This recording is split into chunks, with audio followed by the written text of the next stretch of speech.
This is a test, testing the mic system that I have and testing the angle, kind of see how that works. But I'm just probably going to talk about extemporaneously is the mental health, the emotional well-being, the spiritual health and well-being of males, particularly and especially Black males.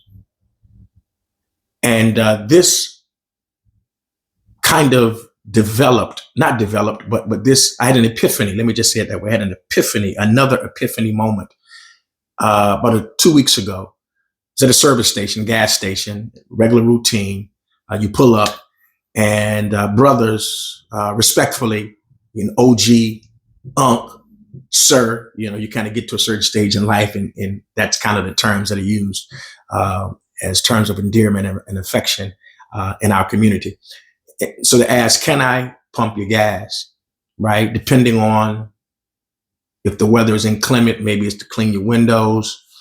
And sometimes it's even to add, can I put air in your tire? And in most service stations today, not exclusively, but in many of them, the air is free. And they're still asking, can I put air in your tire? And it hit me. These brothers aren't asking for a handout. They're not saying, put some cash in my hand. It's an exchange for their service, for their labor, for their work, whatever you think about that labor or work. And it hit me. Why aren't these brothers who look relatively healthy, 14, 15, 16, and even older at times, why aren't they working at a McDonald's or some other fast food or retail place? They look physically healthy. And so they're not embarrassed, maybe, with all of the stereotypes of those type of places. They're not embarrassed to work there because they're willing to ask for money for an exchange of pumping your gas. So they're beyond any of that kind of humiliation or perceived humiliation. And it hit me that many of these brothers, I think, this is anecdotal. I don't want to deal with any statistical information or data.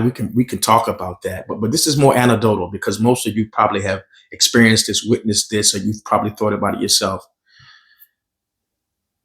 The anxiety, the stress, the pressure to perform, to do it in real time, to do it in a time frame, being yelled at, fussed at, or perceived to be yelled at, fussed at, to get the job done.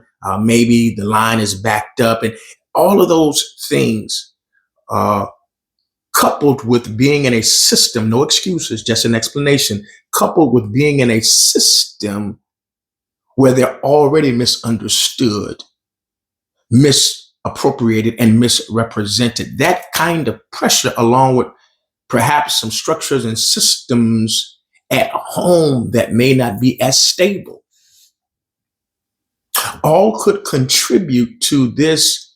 Let me just find a safe space to hide, to go 0 dark 30, to be ghost.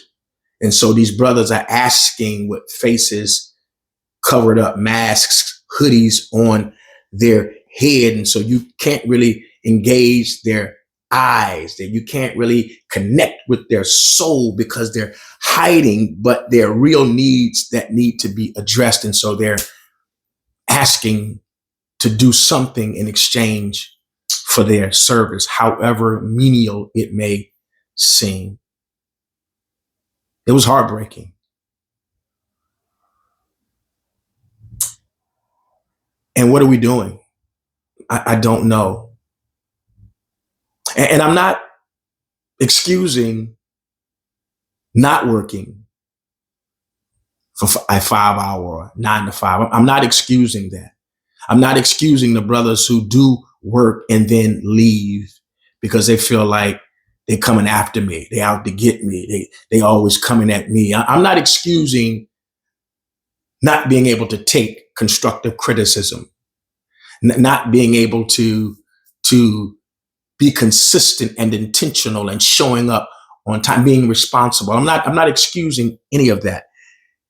But I am trying to provide an explanation that suggests that this is not as cut and dry as it may seem, because there are other groups of people in other communities where some of these same things are happening, but perhaps they have more resources to cover it up or more resources to invest in them so that they get the kind of help that they need.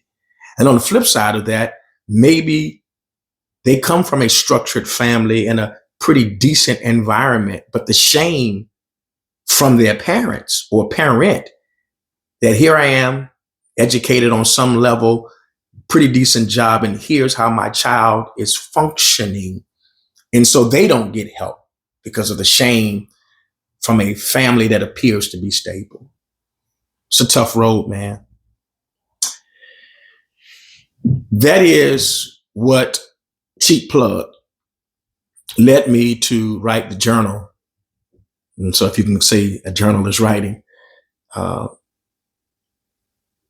Soulful Reflections, Navigating Black Male Pangs, P-A-N-G, that deep, scarring and hurting path to self-discovery, because it was a reflection of my own journey, dealing with my own internal scars, dealing with my own feelings of not being able to measure up and insignificant, not feeling like I counted, the ability to put on a mask. That's my second book. It'll be out soon. The Mask We Wear. But knowing how to show up publicly, but internally, you're starving, you're dying, you're thirsty, you're hungry, you feel empty, even when you've been in positions for people to clap for you, if they only knew. And so this journal precipitated that. As I say in my marketing and advertising, for those of you who've seen it, you know what it is. It's no chapters, just soul stirring prompts. A space for you to unpack, to process, and to press forward at your own pace. No performative healing, just you, the page, and your truth. I hope you get this. I really believe that it is impactful.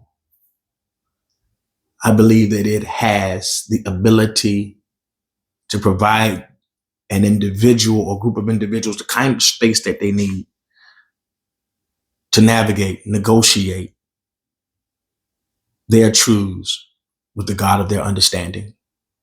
And so, man, I hope, brothers, that you view this resource as a gift. I hope mothers and sisters view this as a gift for the men, the sons in their life. I hope that educators and after school directors and nonprofit leaders working in centers and spaces where young men of color, those who've been kissed by nature's sun, are operating, that you are able to put this resource in their hand. This tool is what it is. Again, it's simple. No chapters, no prompts. You just write at your leisure when you feel compelled. The simplicity was intentional. And so, yeah, as always, man, I am Wesley A. Johnson II. Not only am I an ordained minister, I am a certified spiritual life coach. Share this with a brother, beloved, or on your page in general, that others might be blessed. Get the resource. It's a gift to you. Peace and blessings, and Ashe.